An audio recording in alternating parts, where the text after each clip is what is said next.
প্রিয় দর্শক, আপনারা যে যেখানে আছেন সবাইকে প্রীতি ও শুভেচ্ছা জানিয়ে নিউ ইয়র্ক থেকে রতন তালুকদার লাইভ শুরু করছি। প্রথমে আজকে যে প্রসঙ্গ নিয়ে কথা বলবো সেই প্রসঙ্গগুলির শিরোনামটুকু আপনাদেরকে জানিয়ে রাখি। সেটা হলো যে আপনারা জানেন আজ ছিল 26শে সেপ্টেম্বর। বাংলাদেশের অন্তর্বর্তীকালীন সরকারের প্রধান উপদেষ্টা ডক্টর ইউনূস তিনি আজ জাতিসংঘের সদর দপ্তরে জাতিসংঘের সাধারণ অধিবেশনে বাংলাদেশের রাষ্ট্রনায়ক হিসাবে তিনি সেখানে বক্তব্য রেখেছেন। সেই প্রসঙ্গটি অন্য জিনিস। তারপর সবচেয়ে বড় কথা, তার নিউ ইয়র্ক সফর জুড়ে যে সমস্ত ঘটনাবলী নিউ ইয়র্কের ঘটছে অনেকটা দেশীয় রাজনীতির কায়দায়, তা অত্যন্ত লজ্জাজনক, আবার অনেকাংশেই গর্বের।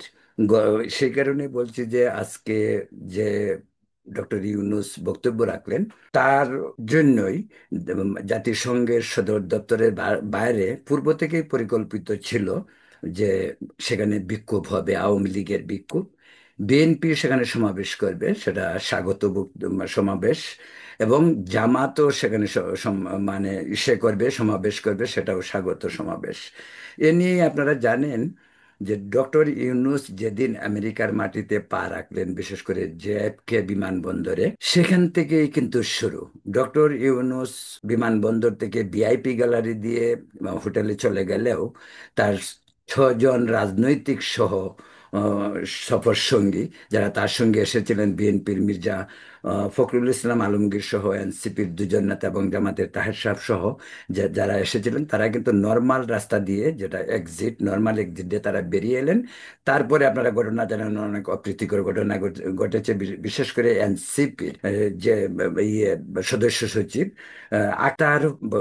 আক্তার হোসেন, তিনি লাঞ্ছিত হয়েছেন, তার উপর ডিম নিক্ষেপ করা হয়েছে এবং তাকে তাড়া করে তার গাড়ি পর্যন্ত যাওয়া পর্যন্ত, তার সঙ্গে ছিলেন ডক্টর জাসনিম যারা, আহ, তিনি একজন নারী।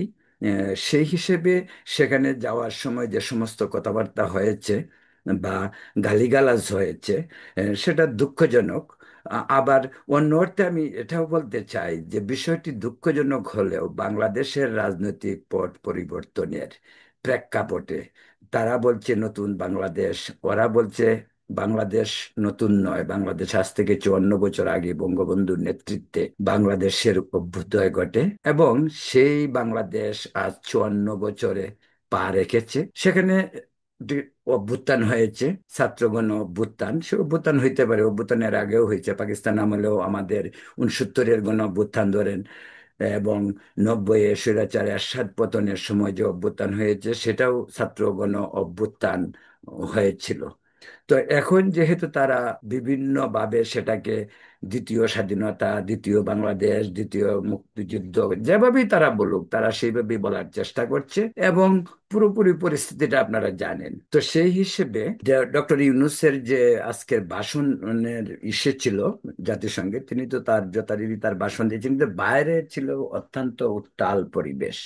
সেই পরিবেশের বর্ণনাটুকুই আপনাদেরকে দিতে চাই। অনেক গুজব, অনেক ধরনের কথা বলা হয়েছে যা ঘটেনি, যা আবার যা ঘটছে তাও প্রকৃত অর্থে বলা যায় না। আজকাল সোশ্যাল মিডিয়ার সুবাদে যে যেভাবে পারে বিষয়টির ব্যাখ্যা করছে, ছবি পোস্ট করছেন ফেসবুকে, ভিডিও পোস্ট করছেন ফেসবুকে, কিন্তু আসলে ঘটনাটি আজকে কি হলো তার একটি বিশ্লেষণ আমাদের মতো আমরা করতে চাই, অত্যন্ত নিরপেক্ষ দৃষ্টিতে আমাদের মতন আমাদের করতে চাই। তো যে ঘটনা ঘটেছে আজকে, বিএনপি আওয়ামী লীগ, আগেই বলছি যে তাদের সমাবেশ, এই সমাবেশ ঘিরে কিন্তু মারামারিও হয়েছে, একজন গ্রেপ্তারও হয়েছে। এখানে বিক্ষোভ করেছে আরো অনেক রাজনৈতিক সংগঠন, ছোটখাটো রাজনৈতিক সংগঠন যেগুলি আছে। এনসিপির কাউকে দেখা যায়নি, তবে জামাত খুব সুসংগঠিত ছিল। তারপর ছিল এখানে মুক্তিযুদ্ধের পক্ষের শক্তি, বিভিন্ন ধরনের কবি, সাহিত্যিক থেকে শুরু করে নাট্যকর্মী, এবং সেখানে ছিল মানবাধিকার সংস্থার কর্মীরা, সেখানে ছিল এনজিওর কর্মীরা, সেখানে ছিল আম, বিভিন্ন সংগঠন, যাদের সাথে আওয়ামী লীগের সম্পর্ক না থাকলেও তারা সমমনা এবং তারা মুক্তিযুদ্ধ পক্ষে, বঙ্গবন্ধুর পক্ষের সৈনিক বলে দাবি করে। যদি আমি এখানে বঙ্গবন্ধুর পক্ষের সৈনিক বলছি এই কারণেই যে বঙ্গবন্ধুর প্রতি প্রেম ভালোবাসা, বঙ্গবন্ধুকে জাতির পিতা স্বীকৃতি দেওয়া মানেই আওয়ামী লীগ করা নয়। আজকের জাতিসংঘের সামনে যে অনুষ্ঠান হলো, সেই অনুষ্ঠানে অনেক মুক্তিযুদ্ধের সপক্ষের ব্যক্তিবর্গ উপস্থিত ছিলেন। তো প্রিয় দর্শক, আপনাদেরকে মোটামুটি ভাবে এইটুকু বলে রাখি। তবে এখানে আরেকটি বিষয় আপনাদেরকে বলি আজকের যে আলোচনার শিরোনামে, সেটা হলো যে বিএনপির কেন্দ্রীয় আন্তর্জাতিক সম্পাদক আনোয়ার হোসেন খোকন তার নিজের দলের কর্মী নেতা দ্বারাই সেখানে লাঞ্ছিত হয়েছে। অনেকগুলি অপ্রীতিকর ঘটনা সেখানে ঘটেছে। যে সমস্ত অপ্রীতিকর ঘটনা, আমি বলবো না যে দেশের ভাবমূর্তি নষ্ট হয়ে গেছে ওইটাই কাম্য, আমি সেই কথা বলতে যাব না। সেটা সেই সংস্কৃতি আমাদের দেশে চলছে, দীর্ঘদিন যাবত চলছে, চলতে থাকবে, আরো চলবে। বিশেষ করে গালিগালাজের ব্যাপারটাও আমি আমি বলতে চাই যে গালি বা গালাজ 80-র দশক, 70-র দশক, 90-র দশক বা 2000 আজ থেকে এই এই বিপ্লবের আগ পর্যন্ত, এই ছাত্র গণ বিপ্লবের আগ পর্যন্ত এমন অশ্রাব্য, অশালীন, অশ্লীল ভাষায় গালিগালাজ আমাদের রাজনীতিতেও ছিল না, আমাদের সমাজেও ছিল না। আর সমাজে গালিগালাজ পৃথিবীর সব দেশেই থাকে, সে সমাজে ছিল, কিন্তু সেটার একটা সীমাবদ্ধতা ছিল। সেটা কখনো সীমাকে লঙ্ঘন করেনি, কোনো কোনো সীমা অতিক্রম করেনি। এমনও হয়েছে যে আমরা একজন মুরব্বী দেখলে যে কথাবার্তা একটু সামলিয়ে বলা হতো, আজকাল কিন্তু তা বলা হয় না। আজকাল এমন কি বলা হচ্ছে যে মিছিলে আজকে স্লোগান দেওয়া হচ্ছে অশ্রাব্য ভাষা। কি স্লোগান দেওয়া হচ্ছে? টিনের চালে কাউয়া, তারেক রহমান, ব্লা ব্লা ব্লা। এটা আমি একটা এক্সাম্পল বললাম। এরকম অনেক কথা বলা হচ্ছে যে সমস্ত ভাষা আমরা কোনোদিন শুনিনি, যে সমস্ত ভাষা কোনোদিন একের অধিক দু বন্ধু আলোচনা করলে অনেক সময় মুখ দিয়ে গালি হয়ে আসতেই পারে, কিন্তু সেটা পাবলিকলি, পাবলিক পেইসে এবং শিক্ষিত ছেলে বেলে যারা আমাদের ইউনিভার্সিটিতে পড়ে তাদের মুখ থেকে যদি এই ধরনের গালি আসে, তাহলে আমাদের সমাজ আজ কোথায় দাঁড়িয়েছে বুঝতে কঠিন হয় না। গালিগালাজ আমাদেরকে কে শিখিয়েছে, গালিগালাজে আমরা কিভাবে আসলাম, এটার আর একটা ইতিহাস, একটা অধ্যায় আছে। আমি পরবর্তীতে আংশিক আপনাদেরকে বলবো। তবে প্রথমে আজকে বলে রাখি, হাজার হাজার মানুষের উত্তাল ঢেউ জাতিসংঘের সামনে আজকে যেন একখণ্ড বঙ্গোপসাগর, বিশাল জনসমুদ্র। এমন জনসমুদ্রে আমি অন্তত আমার 42 বছরের আমেরিকান জীবনে আমি কখনো দেখিনি। আমি আমি আমি মনে করি যে আমি আমেরিকাতে অনেক পুরনো।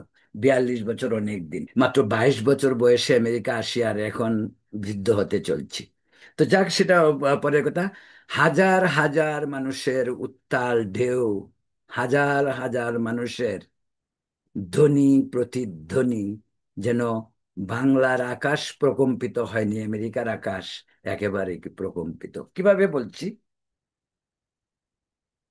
আওয়ামী লীগ, আওয়ামী লীগের সমমনা দল, মুক্তিযুদ্ধের পক্ষের সামাজিক সাংস্কৃতিক সংগঠন সহ কবি, সাহিত্যিক, বুদ্ধিজীবী, মুক্তিযোদ্ধা, এনজিও কর্মী, মানবাধিকার কর্মী সহ সর্বস্তরের মানুষের অংশগ্রহণ ছিল আজকের আওয়ামী লীগ গণনার যে বিক্ষোভ সমাবেশ। সেখানে গান বাজনা, নৃত্য করে করে, স্লোগান, যেটা ঢাকায় আমরা সাধারণত দেখি, ঢাকা বিশ্ববিদ্যালয়ে বা শাহবাগে বা বিভিন্ন জায়গাতে যেটা হয়, অনেকাংশে অনেকটা আনন্দের ঢেউ যেমন লাগে, তেমনি অনেক আমাদের স্লোগানগুলিতে এমনিতেই খুব দেশপ্রেমে উদ্বুদ্ধ করে করে আমাদেরকে। আমাদের স্লোগানগুলি আমাদেরকে উত্তেলিত করে বিভিন্নভাবে। এরকমই করো না। বিএনপি মৌন ছিল, অনেকাংশেই বিএনপি ছিল যে, বিএনপি তো এ, দুজন নেতা এসেছেন, তারা তার মেনলি স্বাগত জানানোর জন্য, এবং তারা তাদের যে ভূমিকাটা এরকমই ছিল। আমি পরে আসছি আওয়ামী লীগ বিএনপির মারামারির ইস্যুতে। এরপরে ছিল জামাত। জামাত অত্যন্ত সুসংগঠিত আমেরিকায়, উত্তর হোল আমেরিকায় জামাত ভীষণ সংগঠিত দল, অত্যন্ত সুশৃঙ্খল, এবং তারা নিজদেরকে অত্যন্ত সংযত রেখেছে, যেটা নাকি বিএনপি আওয়ামী লীগের মিছিল, বা বিক্ষোভ বা আনন্দ মিছিল, যেভাবেই বলেন, যেমন বিএনপি যেটা করেছে এটাকে অনেকাংশে আনন্দ মিছিলই বলা যেতে পারে।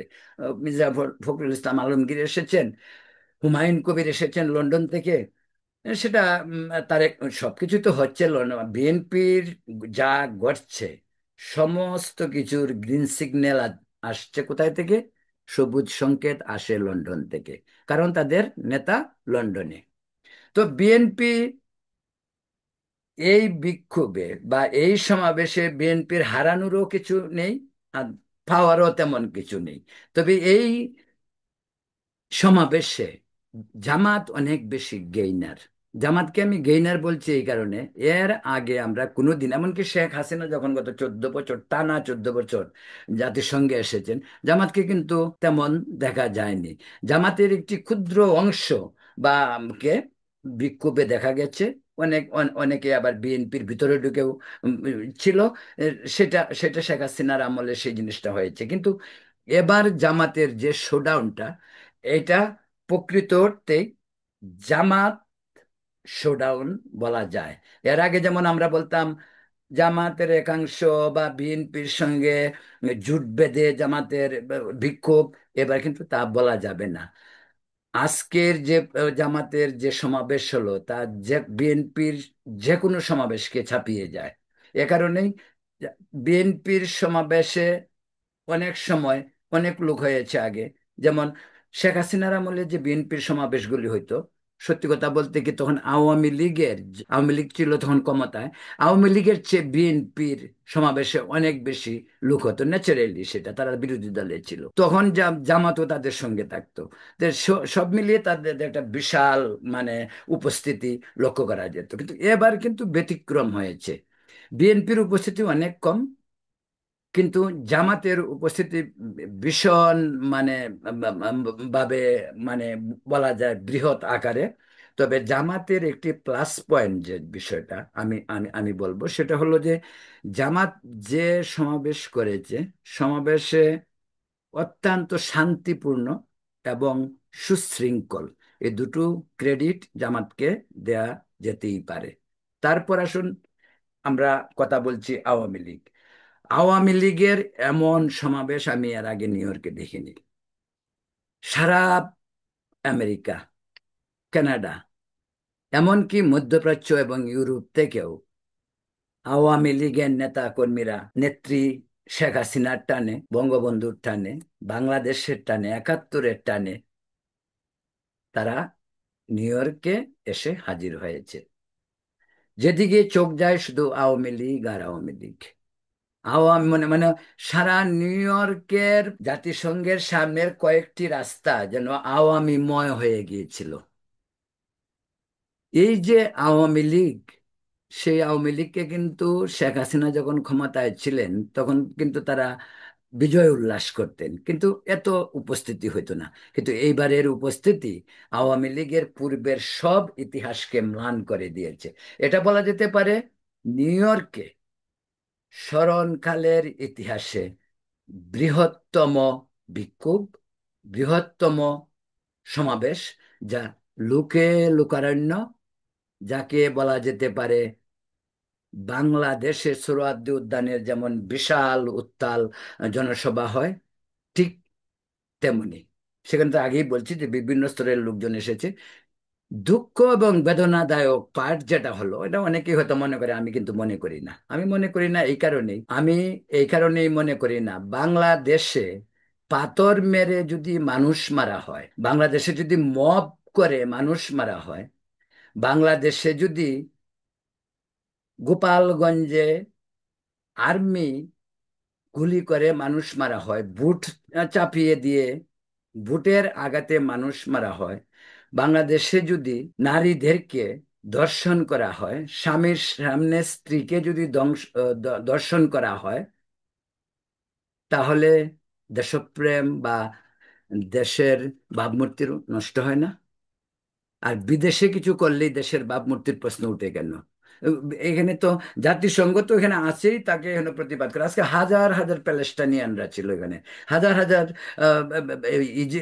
ইসে ছিল, ইজিপ্ট মানে যে আরবের লোক ছিল, এখানে ইহুদিরা ছিল, এখানে পাকিস্তানের যে একটি অংশ বেলুচিস্তান, যে বেলুচিস্তান স্বাধীনতার জন্য ফাইট করছে, সে বেলুচিস্তানই ছিল, ওখানে কাশ্মীরি ছিল। তো এখানে তো উত্তাল হবে, গণ উত্তাল হবে, প্রতিবাদ হবে, সেটা তো এই জন্যই। তা তা কিন্তু আমেরিকান যে ল বা আমেরিকান সোসাইটিতে যা ঘটে, প্রতিবাদের বাসা যাই ঘটুক, অন্তত পিসফুল প্রতিবাদ হতে হবে, শান্তিপূর্ণ। শান্তিপূর্ণ প্রতিবাদ একটু বিঘ্নিত হলেই সেখানে যা হবার তা হয়। তা বলছি, পরে বলছি কি হচ্ছে।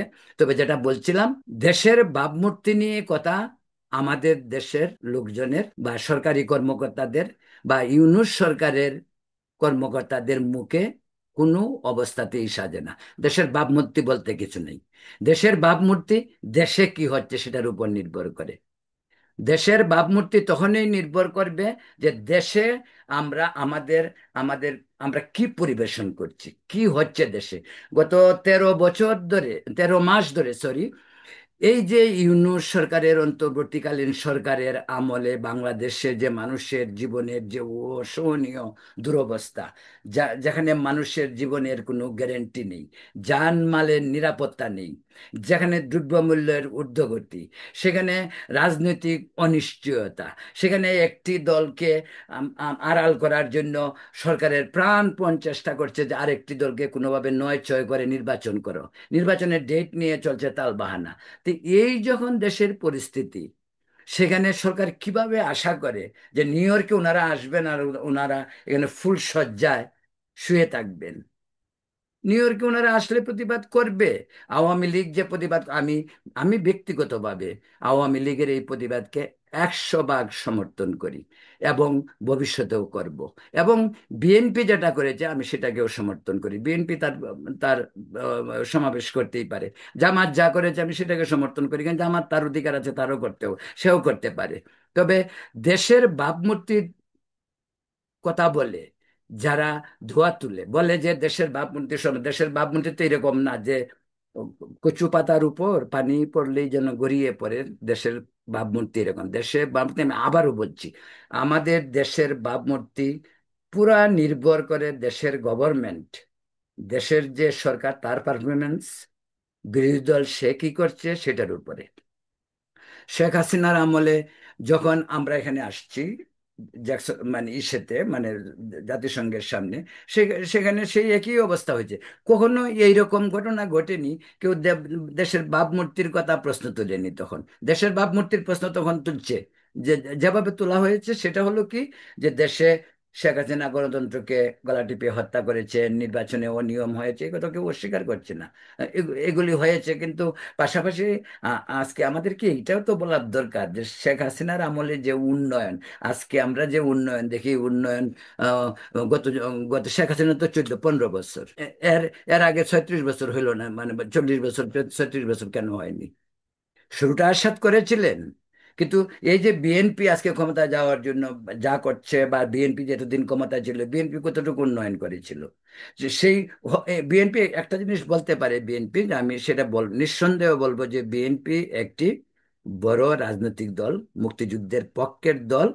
এবং বিএনপি সূচনা করেছিল, হয়তো পুরোপুরিভাবে কার্যকরী হইতে পারেনি, সেটা অন্য কথা, কিন্তু আজকে যে এককভাবে আওয়ামী লীগ আর শেখ হাসিনার উপরে অভিযোগ করা হচ্ছে যে তিনি তিনি লুটপাট করেছেন, চুরি করেছেন, এই সমস্ত দেশ সর্বনাশে গেছে, কিন্তু বিএনপির আমলে চুরি হয় নাই। 111 কেন হয়েছিল? 111 হওয়ার তো একটা রিজন ছিল। 111 কেন হয়েছিল? তো অন্য কথা বলার দরকার নেই, যে কারণে 111 হয়েছে, সেম কারণেই এই ছাত্র গণ অভ্যুত্থান হয়েছে। আর ছাত্র গণ অভ্যুত্থানের কথা বলতে গেলে অনেক কথা বলতে হবে। এটা শেখ হাসিনার পতনের আন্দোলন ছিল না, সেটা অন্য আন্দোলন ছিল। কি আন্দোলন ছিল? সংস্কার, কোটা, এই সমস্ত আন্দোলন ছিল। এই আন্দোলনকে শেষ পর্যন্ত ওই পথে গেল কিভাবে? সেটাও বিদেশি ষড়যন্ত্র, মেটিকুলাসলি ডিজাইন। আপনি যে যে ব্যবসায়িক কথা বলুক, সেটি হয়তো অন্য কিছুতে আলোচনা করতে হবে। প্রিয় দর্শক, যেটা বলছিলাম যে আজকে যে আওয়ামী লীগের এই যে বিশাল শোডাউন, যারা দেশ ভাবমূর্তি নিয়ে কথা বলেন, একটা কথা আপনারা বলুন তো, আপনার কেউ যদি এসে আমার বাড়ির সাজানো বাগানকে ধ্বংস করে, আমি সেটাকে ভালো চোখে দেখবো? আজকে যে যে জেএফকে এয়ারপোর্টে এই যে আক্তার হোসেন বা ওই যে নেতারা যখন আসে, যখন ডিম নিক্ষেপ করা হলো, ডিম নিক্ষেপ করা তো আমি মনে করি অনেক কম হয়েছে। আমি তো মনে করি যে আওয়ামী লীগ কর্মীরা এই দিন অনেক সংযত, অনেক সংযত মনোভাবের পরিচয় দিয়েছে। তারা বিএনপি নেতা ফখরুল ইসলাম আলমগীরকে কিচ্ছু বলেনি, বরং যতটুকু পারে সাহায্য করতে চেষ্টা করেছে। তারা যারাকে তেমন কিছু বলেনি, দু একটা গালি দিয়েছে, কজনের কে আপনি চেপে ধরতে পারেন? আক্তার কে ডিম নিক্ষেপ করা, ডিম নিক্ষেপটা কোনো অপরাধ নয়, এমন কোনো অপরাধ নয়। ডিম, আপনাদেরকে আরেকটা কথা বলি, এই প্রসঙ্গে কথাটা বলি। American president, junior president George W Bush, তিনি কোথায় ইরানে গিয়েছিলেন আপনারা জানেন, সরি ইরাকে, ইরাকে তার উপর জুতা নিক্ষেপ করা হয় না? জুতাটা তো অলমোস্ট তার কপালে লেগেই গিয়েছিল, হাত দিয়ে ফেরানো হলো, তো তাকে জুতা মারা হয়নি। ইসেতে এরকম এরকম ঘটনা, ইসে চড় দেওয়া হয়নি ইউরোপ, ইসেতে মাইক্রো, যে ফ্রান্সের প্রেসিডেন্ট, এরকম অনেক ঘটনা সারা দুনিয়া জুড়ে আছে। এগুলিকে অপ্রীতিকর ঘটনা বলে, এ, কাম্য নয়। তারপরে যেহেতু ঘটে, সেটাকে অপ্রীতিকর ঘটনা বলেই বলতে পারি, দুঃখজনক বলতে পারি। বুশের উপরে যখন জুতা নিক্ষেপ করা হয়, ওরা কি ফাঁসি দেওয়া হয়েছিল আমেরিকান প্রেসিডেন্টের উপরে? চিন্তা করা যায়, আমেরিকান প্রেসিডেন্টের উপরে জুতা অলমোস্ট তার কপালে লেগেছিল, কিন্তু তার কি হলো? কয়েক বছর জেল কেটে সে বেরিয়ে গেল। আর ডিম নিক্ষেপ, এই জুতার সঙ্গে ডিম নিক্ষেপের তুলনা করে কোনো লাভ নেই। ডিম নিক্ষেপ সব জায়গাতে অহরহ হয়, ডিম নিক্ষেপ, কালো পতাকা, বিভিন্ন স্লোগান, বিভিন্ন ধরনের স্লোগান। তবে আমি একটা ব্যাপারে খুব কনসার্ন, সেটা হলো যে এই যে মানে স্লোগানের যে ভাষা, সেটা আওয়ামী লীগ দিক, ছাত্রলীগ দিক, আর এনসিপি দিক, আর বিএনপি দিক, এটা এটা দুঃখজনক। এটা বরং আমাদেরকে, আমাদের ভাষা সংস্কৃতি এবং আমাদের ঐতিহ্যের সঙ্গে একেবারেই মিল খায় না, একেবারেই যায় না, আমাদের সমাজের সঙ্গে যায় না। এ সমস্ত কথা পারিবারিকভাবে সন্তান, সন্ততি, স্ত্রী বা আত্মীয় স্বজন বা একজন মুরব্বী, তার সামনে এগুলি শোনা, এই গালি শোনা যায় না। এটা আমাদের সংস্কৃতি না, এটা বাঙালি না। এটা হতে পারে, আমি জানি না কোথায় আছে, কিন্তু এটা না। তো প্রিয় দর্শক, যেটা বলছিলাম যে আওয়ামী লীগ যে যেটা করেছে, সেটা যদি কেউ বাড়াবাড়ি, মানে আমি আমি আমার দৃষ্টিতে আমি আগেই বলছি যে সেটাকে আমি বাড়াবাড়ি একেবারেই মনে করছি না, এই কারণেই যে আওয়ামী লীগের স্বর্গ বাংলাদেশ ছিল। আপনি দ্বিমত পোষণ করতে পারেন, কিন্তু তাদেরকে তছনছ করে দেওয়া, দেশকে তছনছ করে দেওয়া, তো সেটা স্বাভাবিকভাবে মেনে নেবে কেন? সেটা আমার তো মনে হয় যে আজকে আওয়ামী লীগের জায়গায় বিএনপি থাকলে, আহ, আর সেটা আওয়ামী লীগ যদি বিএনপির পজিশনে থাকতো, তো সেই মেয়েকে একই ঘটনা ঘটতো। এটাই ঘটে, এটাই তো আমাদের সংস্কৃতির, রাজনৈতিক সংস্কৃতির যে বিষয়টি, সেটা অত্যন্ত দুঃখজনক, সেটা বলবো। অন্য একটি বিষয়ে কথা বলছি, যেমন এই যে এখানে অনেকগুলি অপ্রীতিকর ঘটনা গেছে। ছাত্রলীগের ছেলে, ওর নামটা হলো মানে ওর নাম হলো আপনার হৃদয়, ছাত্রলীগের কর্মী হৃদয় মিয়া। হৃদয় মিয়াকে আঘাত করলো কে? একজন বিএনপি কর্মী। সেখানে এসে কিল ঘুষি দিয়ে তাকে, সঙ্গে সঙ্গে অবশ্য পুলিশের পাশেই ছিল, পুলিশ এসে তাকে গ্রেপ্তার করেছে এবং তাকে নিয়ে গেছে। পরবর্তীতে কি হবে সেটা দেখা যাবে। তারপর দেখুন, আহ আওয়ামী লীগের আরেকজন নেতা, যিনি ভার্জিনিয়া থেকে এসেছেন, জিআই রাসেল, তাকেও পেটানো হয়েছে। তো আমি এখানে একটি বিষয় আমি আপনাদেরকে বলতে চাই, জিআই রাসেল, উনি একজন কমিউনিটির নেতা। উনি এখানে যে বৃহত্তর, যে প্রতি বছর যে সম্মেলনটা হয় ফুবানা, সেই ফুবানার সঙ্গে তিনি দীর্ঘদিন যাবত জড়িত, এবং তিনি কমিউনিটির বিভিন্ন ইস্যুতে জড়িত। এট দ্য সেম টাইম তিনি আওয়ামী লীগও করেন। রাসেল সম্পর্কে আমি ভদ্রলোককে চিনি, মানে চিনি না শুধু, আমি খুব ভালো করে ওনাকে চিনি। আমার তার ব্যাপারটা আমার কাছে খুব মানে অন্য রহস্যজনক মনে হয়। কেন রহস্যজনক মনে হয় সেটা আপনাদেরকে বলি। যে রাসেল একজন বড় মাপেরই বলবো নিউ ইয়র্কের, প্রবাসী নেতা, উনি কি কারণে, উনি জানেন যে এটা বিএনপি, ওখানে তিনি ব্যারিকেড, এখানে ব্যারিকেড দেয়া, তো তিনি বিএনপির সমাবেশে কি বা কারণে ঢুকে পড়েন, এটা প্রশ্ন উঠতে পারে। এই প্রশ্ন কিন্তু উঠছে, আজকে অনেকেই আলোচনা করছে যে উনি ওইখানে যায় কেন। সে থাকবে, সে তো আওয়ামী লীগের নেতা, ভার্জিনিয়া থেকে আসছে, সে তো থাকবে আওয়ামী লীগের যে প্রেসিডেন্ট, যার নেতৃত্বে ডক্টর সিদ্দিকুর রহমান, যার নেতৃত্বে ডেমনস্ট্রেশন গুলি হয়েছে, তিনি ওইখানে থাকবেন, তো উনি বিএনপির এখানে যান কেন। অনেকেই বলে যে উনি এখানে গেছেন যাতে ওনাকে আঘাত করা হয়, প্রহার করা হয়, তারপর তিনি নেতা হয়েছেন। প্রিয় দর্শক, একটা কথা বলি যে আমাদের মানে 2 নম্বরই ধান্দাবাজি, বাটপারি, ভণ্ডামি, মানে প্রতিটি রন্ধ্রে রন্ধ্রে। এখানে এইরকম ঘটনা তো করতে পারে যে সে ইচ্ছে করে ওখানে গেছে এবং সে জানে যে তাকে মারলে পরে সে হিরো হয়ে যাবে, সে মিজান হয়ে যাবে, যে ডিম নিক্ষেপ করেছিল। মিজান কিন্তু অন্যরকম। মিজানের ব্যাপার, ছেলেটাকে আমি চিনি। মিজান কিন্তু বঙ্গবন্ধু বলতে অন্ধ, আওয়ামী লীগ বলতে অন্ধ, শেখ হাসিনা বলতে অন্ধ। মিজান কিন্তু নাম করার জন্য যে ডিম নিক্ষেপ করবে, তাকে পুলিশ শেষে করবে, সে ডিম নিক্ষেপ হয়েছে জেএফকে এয়ারপোর্টে, আর তাকে পুলিশ ধরেছে জ্যাকসনাইটে।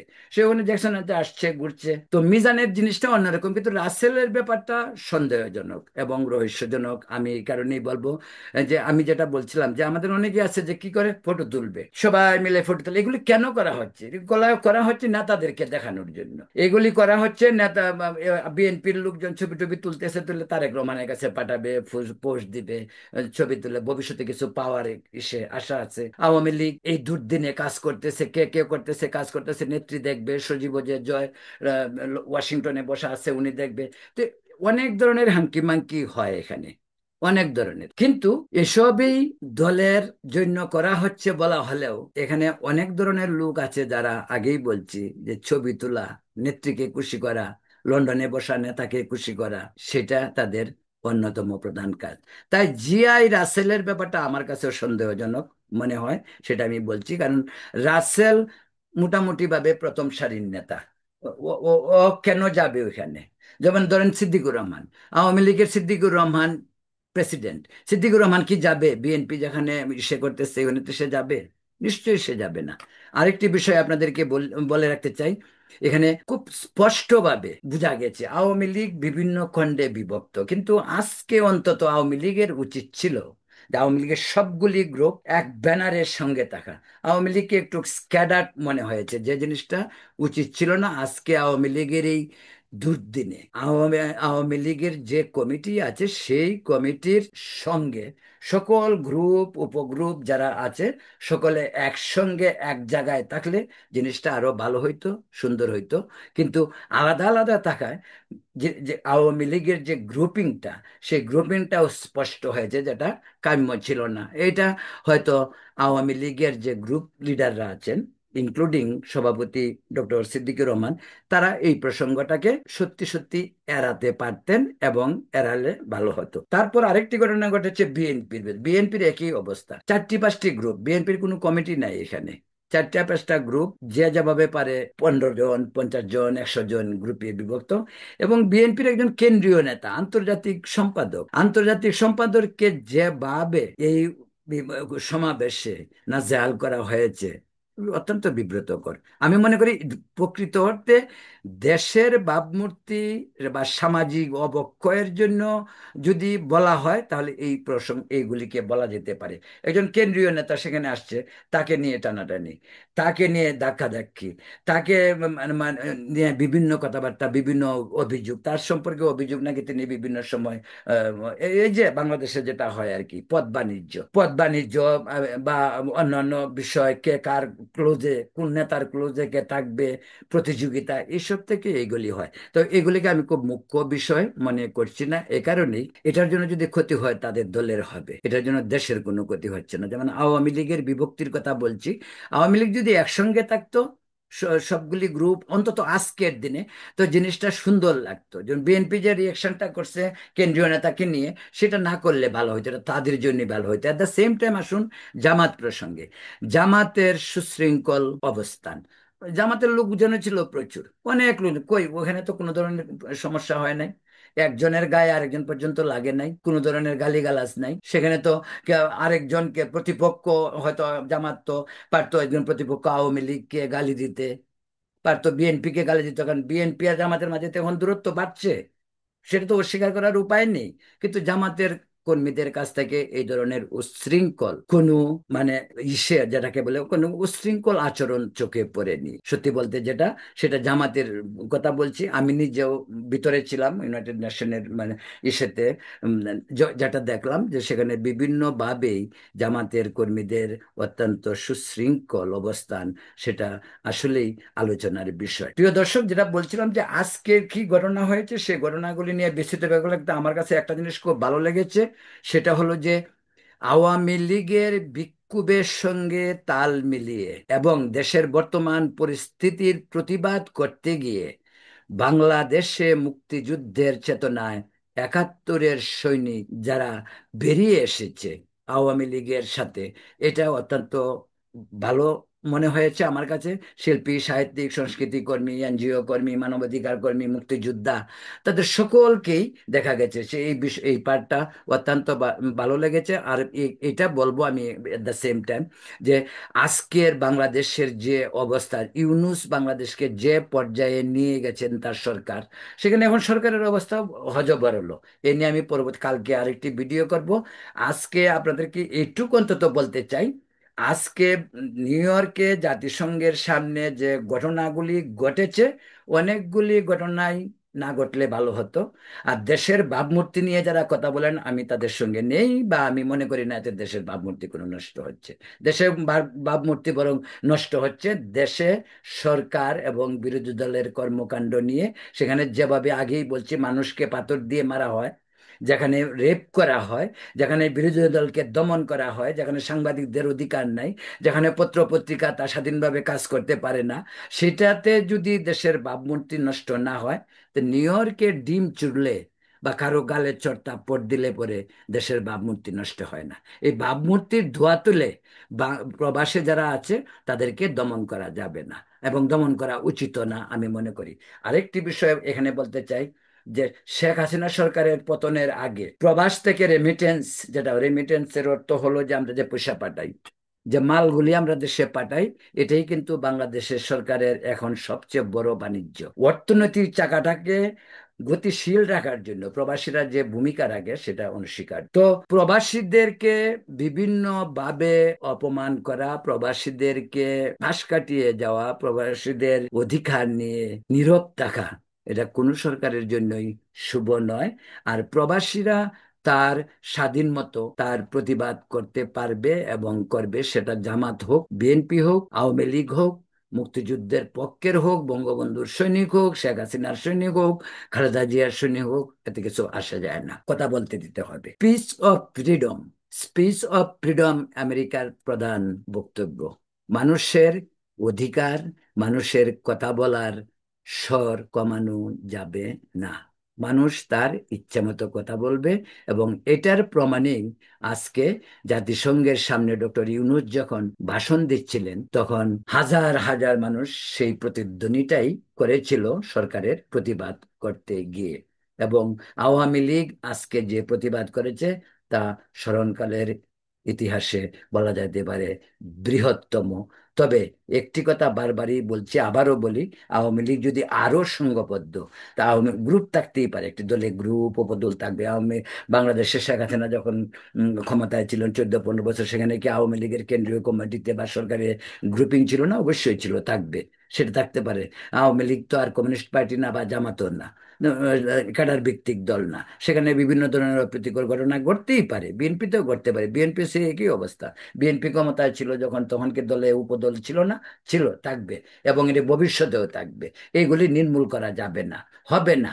এটা অনেকটা প্রাকৃতিক ভাবেই, এটা এটা অনেকটা বাঙালির ন্যাচারাল সহজাত প্রবৃত্তি। এটাকে কোনো অবস্থাতে নিয়ন্ত্রণ করা যাবে না, কিন্তু নিয়ন্ত্রণ করা যাবে যতটুকু, কতটুক নিয়ন্ত্রণ করা উচিত একজন মানুষ হিসাবে আমি মনে করি সেটুক করা উচিত।